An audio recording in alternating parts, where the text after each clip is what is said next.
Probablemente creas que los humanos antiguos seguían a quien fuera más grande y aterrador. Pero los estudios demuestran que es totalmente al revés. Los tipos ruidosos y abusivos solían ser ignorados, ridiculizados o apartados en silencio. La reputación importaba mucho más que la fuerza. Ni votos, ni coronas, ni leyes escritas, ni siquiera una plaza donde 30 personas pudieran reunirse. Y sin embargo, hace miles de años, siempre había alguien que dirigía la cacería y decidía cuándo el grupo levantaba el campamento. Alguien resolvía las disputas sobre quién dormía dónde. Entonces, ¿cómo elegían nuestros ancestros a esa persona cada vez? Bajemos el ritmo. Cuando digo líder, olvídate de los presidentes, olvídate de los reyes, olvídate del tipo en la oficina de la esquina. Imagina que eres una de 30 personas que se conocen por el nombre, la cara, el estado de ánimo, las debilidades y cada uno de los chistes. Has dormido junto a estas personas toda tu vida, sin recursos humanos, sin votaciones, sin un cargo en una tarjeta de presentación. Este es el mundo en el que vivieron nuestros ancestros durante aproximadamente 300.000 años, casi toda nuestra historia. El Homo sapiens pasó ese tiempo en pequeñas bandas nómadas, sin escritura, sin rangos formales, sin edificios permanentes en ningún lugar. Solo personas, fuego, herramientas y el constante problema de no morir, mientras la selección natural moldeaba silenciosamente cada decisión. Y en aquel mundo, la pregunta de quién estaba al mando importaba cada día, desde el amanecer hasta el anochecer. ¿Quién lidera la casa? ¿Quién decide qué vallas son seguras? ¿Quién convence a los vecinos de evitar otra pelea? Si te equivocas, la gente pasa hambre, sangra o se marcha. Si aciertas, el grupo sobrevive una temporada más. ¿Por qué importa ahora? Los mismos instintos que elegían líderes alrededor de una fogata siguen operando en silencio dentro de cada oficina en la que estás. Simplemente no los notas. Primero, olvida todo lo que has oído sobre los machos alfa. La verdadera historia es diferente. Aquí es donde se pone extraño. Los antropólogos que estudian a las bandas modernas de cazadores-recolectores, que viven muy cerca de nuestro pasado más remoto, descubrieron algo insólito. Los tipos autoritarios y dominantes rara vez terminaban al mando. De hecho, a menudo recibían lo contrario del respeto. Se burlaban de ellas, las molestaban, las ignoraban en las decisiones importantes. Y si no captaban la indirecta, las exiliaban en silencio. Hay un nombre para esto. Los antropólogos lo llaman jerarquía día dominancia inversa. Un movimiento de resistencia permanente y silencioso contra la arrogancia. En lugar de que una persona fuerte mantenga a todos abajo, el grupo entero se une para impedir que alguien se eleve demasiado. Resulta que nuestros ancestros eran increíblemente alérgicos a los jefes. Te pavoneas mandoneando a la gente y alguien te suelta una broma en la cara. ¿Sigues haciéndolo? Se suman más. ¿Aún no paras? Despiertas y encuentras que la banda recogió todo y se fue. En algunos casos, el grupo ni siquiera se molestaba con el exilio, simplemente dejaban de escuchar. Tus palabras perdían todo su peso. Grita todo lo que quieras. Nadie responde. Imagina ser borrado en cámara lenta por personas que aún viven a tu lado. ¿Por qué tan duros? En un grupo de 30, un abusón es una catástrofe. Acapara la carne, provoca disputas y hace que mueran personas. El igualitarismo no era una bonita idea moral, era una estrategia de supervivencia. Los grupos que dejaban dominar a una sola personalidad tendían a fracturarse. Los grupos que aplanaban esas personalidades permanecían unidos y comían. Así que el tipo ruidoso no lideraba, el tipo aterrador tampoco. Entonces, ¿quién llegaba realmente a liderar? Aquí es donde se pone interesante. El liderazgo no era un solo cargo, eran muchos cargos. Los roles se asignaban según la situación. Si hoy era una cacería, el mejor cazador lideraba. Todos ya sabían quién. Has observado a esta persona durante años. La has visto leer huellas, disparar con precisión y mantener la calma cuando un animal herido embiste. Los sigues porque seguirlos funciona. Mañana hay una disputa por una herramienta compartida. El cazador se queda en silencio. Ahora interviene la mediadora. una mujer mayor que conoce a todos desde que eran bebés. Ella habla, la gente escucha, la disputa termina, ella vuelve a la vida cotidiana. La próxima semana, la manada deberá decidir si trasladan el campamento. Alguien con buena memoria para el clima y el agua toma la palabra. La gente sopesa lo que dice. Surge una decisión. Ella no se convierte en la que se mueve. Simplemente conocía el terreno. Antropólogos que estudian a los Hadza han visto esto ocurrir en vivo. El liderazgo cambia constantemente según la tarea. Aquí está lo crucial. La autoridad se evapora en el instante en que el trabajo termina. El cazador no te da órdenes en la cena porque dirigió la caza de la mañana. Sencillamente, así no funciona. El rol termina y todos vuelven a ser iguales hasta que la próxima tarea llame a un nuevo líder. No hay ascenso, no hay título permanente. Te ganas el momento, haces lo que tienes que hacer y luego das un paso atrás. Esto impedía que el poder se concentrara en una sola persona. Nadie podía decir, ahora mando yo, de forma permanente. Pero una habilidad importaba aún más que ser el mejor cazador: la reputación. Hablemos de cómo votan realmente los humanos. En un mundo sin votos, votamos con nuestras bocas. No hablándole a un líder, sino hablando de él. Contar historias, chismes. Alrededor del fuego por la noche, la gente habla de quién fue generoso, quién hizo trampa, quién perdió los estribos. ¿Quién cumplió su palabra hace 10 años cuando de verdad importaba? Suena a poco, pero en realidad es un poder social enorme. Cada miembro de la banda lleva consigo un archivo mental sobre cada uno de los demás. Décadas de pequeños momentos recordados. Aquella vez que compartió la carne. Aquella vez que ella calmó a un niño que gritaba. Aquella vez que él mintió sobre las raíces. Todo eso recordado, todo eso comentado. Aquí es donde aparece un truco muy humano: la autoconciencia. La capacidad de imaginar lo que otra persona está pensando, de modelar otra mente dentro de tu propia cabeza. Los científicos creen que esta es una de las razones por las que nuestra especie se adelantó. Podíamos predecirnos unos a otros y anticipar los resultados sociales. Si hago esto, ella pensará aquello. Él se lo dirá a otros. Mi reputación cambia. Cada acción tiene un peso social. La reputación se convirtió en la moneda invisible del grupo. Y fundamentalmente, viajaba entre grupos distantes a lo largo de la sabana. Si un cazador de una banda se casaba con otra, su reputación lo acompañaba. La gente preguntaba por ahí con mucha antelación: ¿cómo es él? ¿Comparte? ¿Se jacta? ¿Es perezoso? Su expediente ya estaba abierto. El liderazgo no se le entregó al brazo más fuerte, recayó en la persona cuyo expediente, año tras año, decía confiable, tranquilo, generoso, competente, no busca aferrarse al poder. En aquellas pequeñas bandas ancestrales, la confianza siempre venció a la fuerza. Un superdepredador con garras afiladas perdería cada voto frente a una persona tranquila y firme que cumpliera sus promesas. Durante cientos de miles de años, esto funcionó. Grupos pequeños, todos se conocían. La reputación era el freno al poder. Entonces llegó la agricultura y rompió el sistema.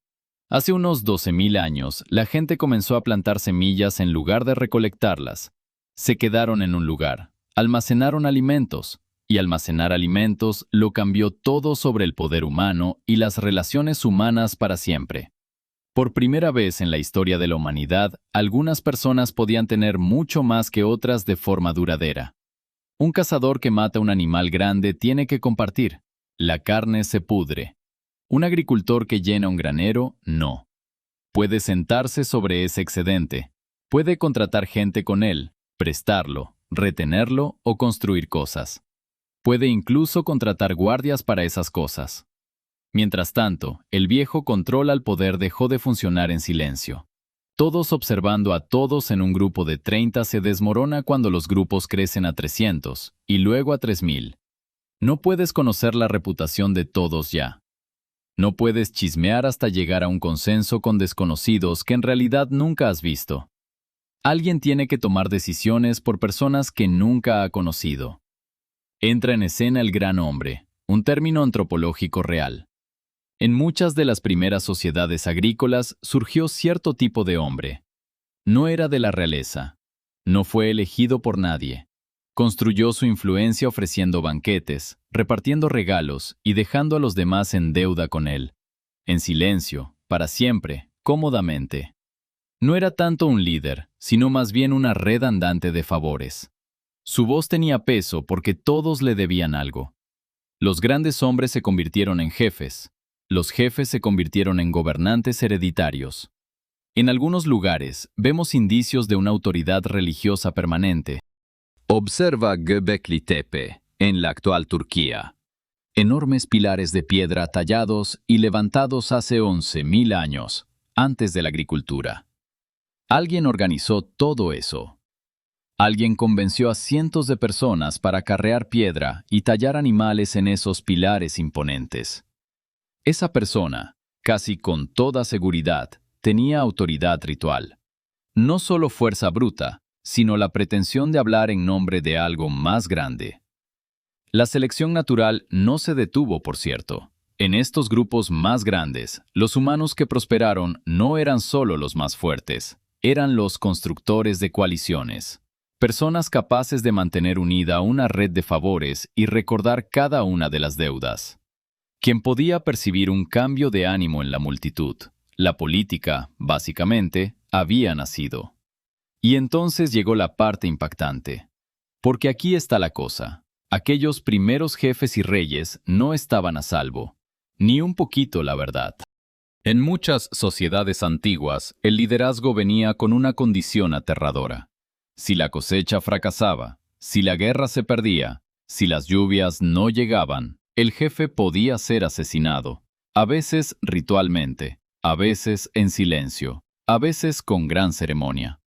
Los antropólogos han documentado la existencia de reyes sagrados en todo el mundo, figuras que gobernaban con un poder enorme durante un periodo determinado, y luego eran sacrificados.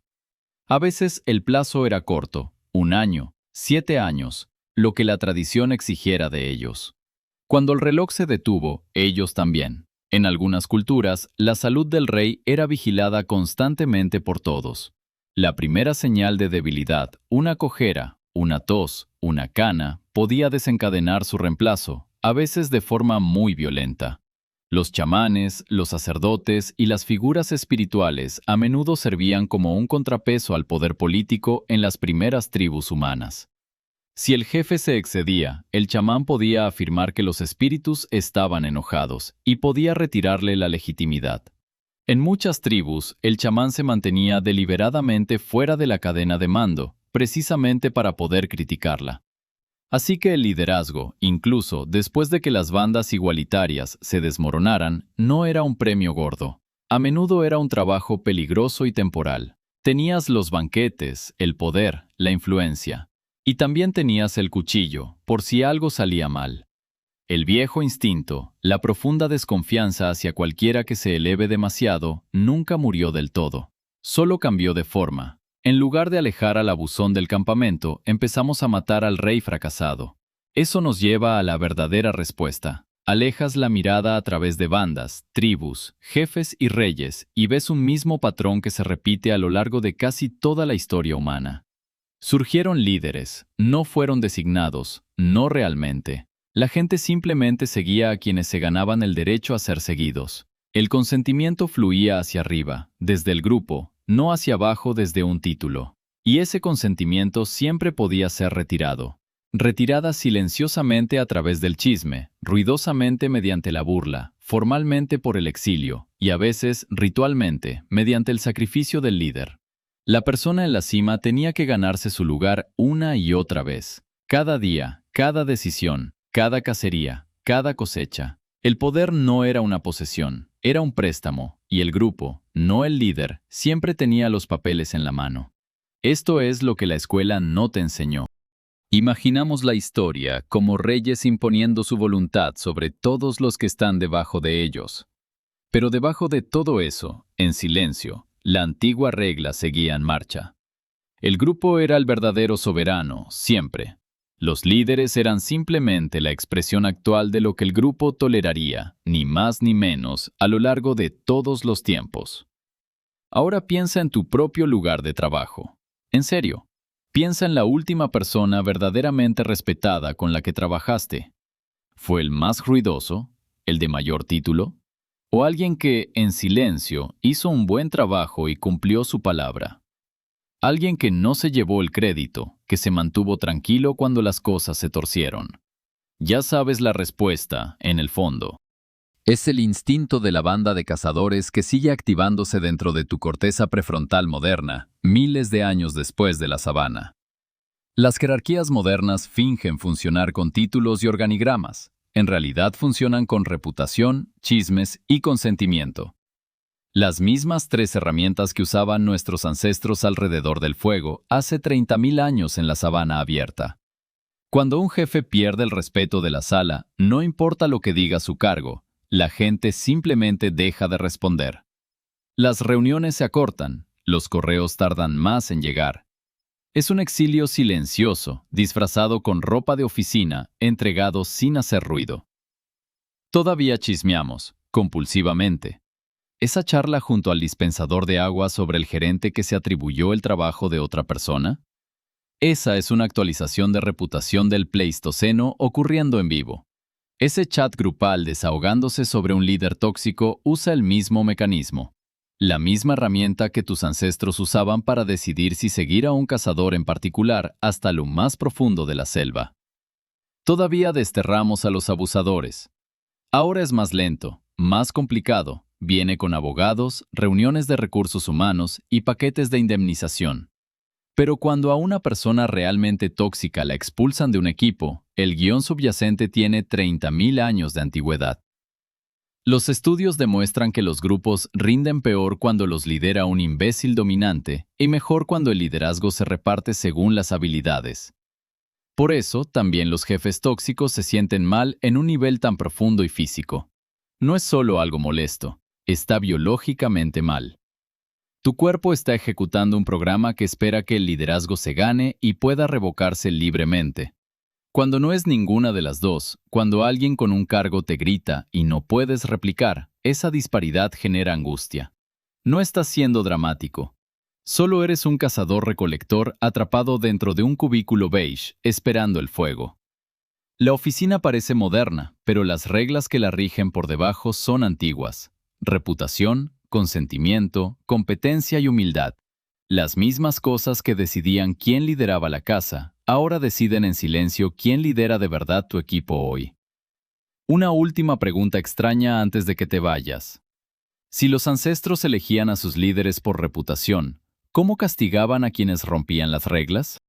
Sin cárceles, sin policía, sin leyes escritas, y aún así, de algún modo, el orden se mantuvo durante cientos de miles de años. ¿Cómo era realmente la justicia antigua cuando no había ningún juez? Eso es en el próximo video. Si te ha parecido interesante, suscríbete. Hago videos sobre la historia extraña y silenciosa que corre por debajo de nuestras vidas. Aquello que nos moldeó mucho antes de que alguien lo pusiera por escrito, cuando la propia supervivencia era la que enseñaba. Hay mucho más sobre nuestros ancestros, cómo vivían, cómo pensaban, cuánto de ellos aún vive dentro de nosotros. Nos vemos en el próximo, la misma fogata cálida, las mismas preguntas ancestrales, la misma